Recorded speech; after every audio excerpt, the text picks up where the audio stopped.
자, 이제 이재명 조국 대표 만남은 일사천리로 이루어졌습니다. 그런데 윤석열 대통령, 이재명 대표 만남은 좀 더딘 듯 했는데 그래도 희망이 보입니다. 오늘 이재명 대표가 대통령실의 의제 조율이 녹록치 않다. 그러면 다 두고 먼저 윤석열 대통령부터 만나겠다. 이렇게 입장을 보냈습니다. 대통령실은 이제 환영의 뜻을 밝혔고 바로 이제 실무협의에 착수를 합니다.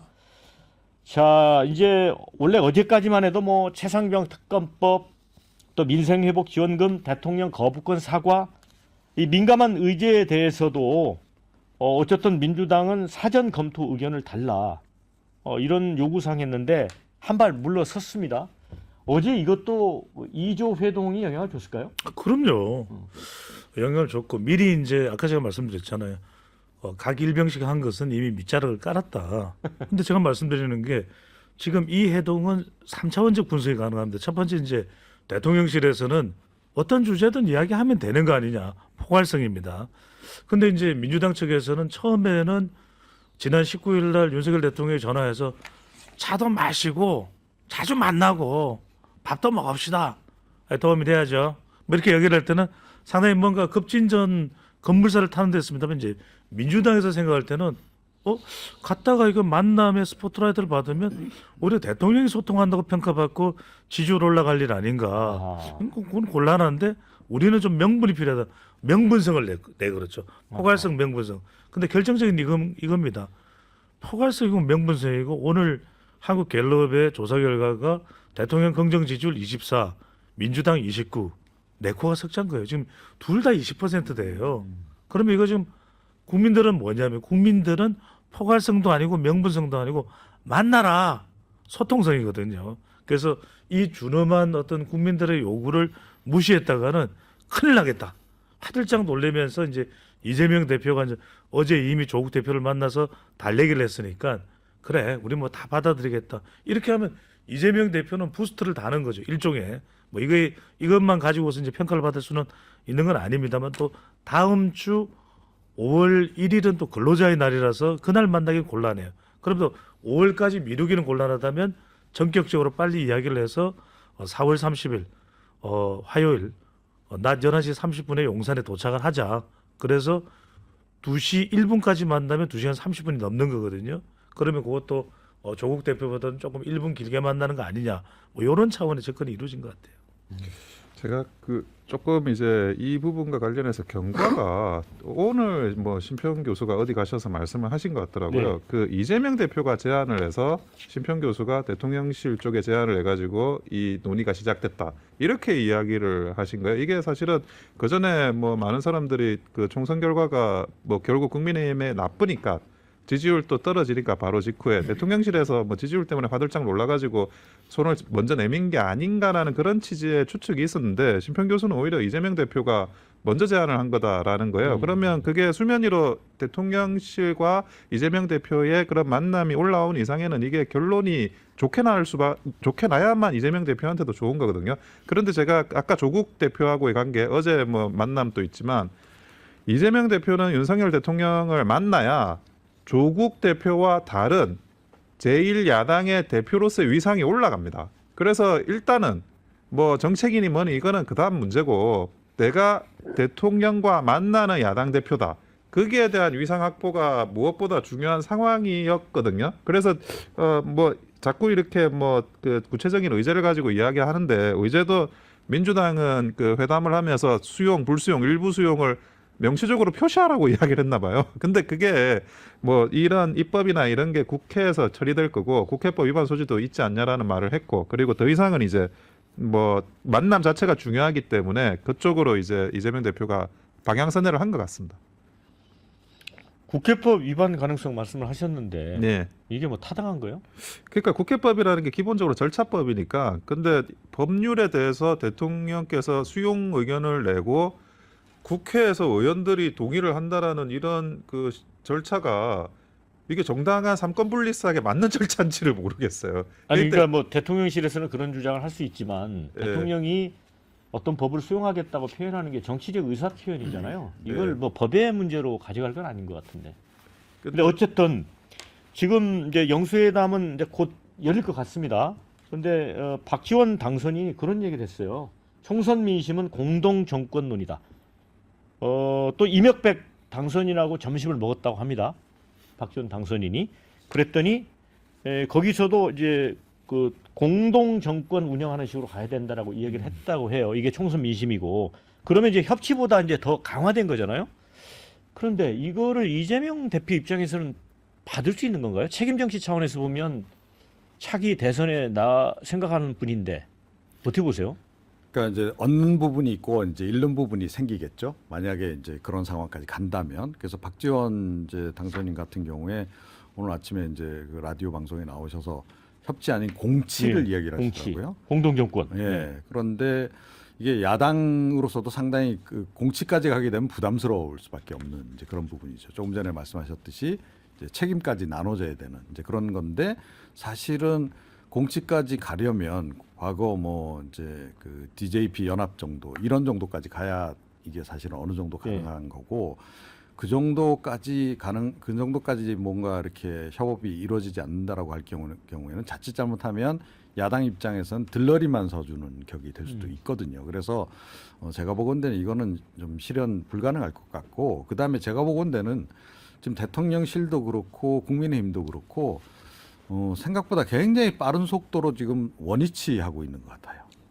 그러니까 바뀌지 않고 있다는 말씀이죠? 예, 도로 원위치를 지금 하고 있는 그런 그 상황인 것 같고 대통령실 같은 경우에는 정진석 비서실장 임명 전후가 좀 기류가 좀 바뀌는 것 같아요. 네. 예를 들어서 이제 이번에 영수회담 관련해서도 그 포괄적으로 다 이제 논의해서 이야기하자 이런 식의 제안을 한 것도 따지고 보면 이야기는 들어주겠는데 아무것도 약속은 할 수 없다라는 얘기하고 다르지 않거든요.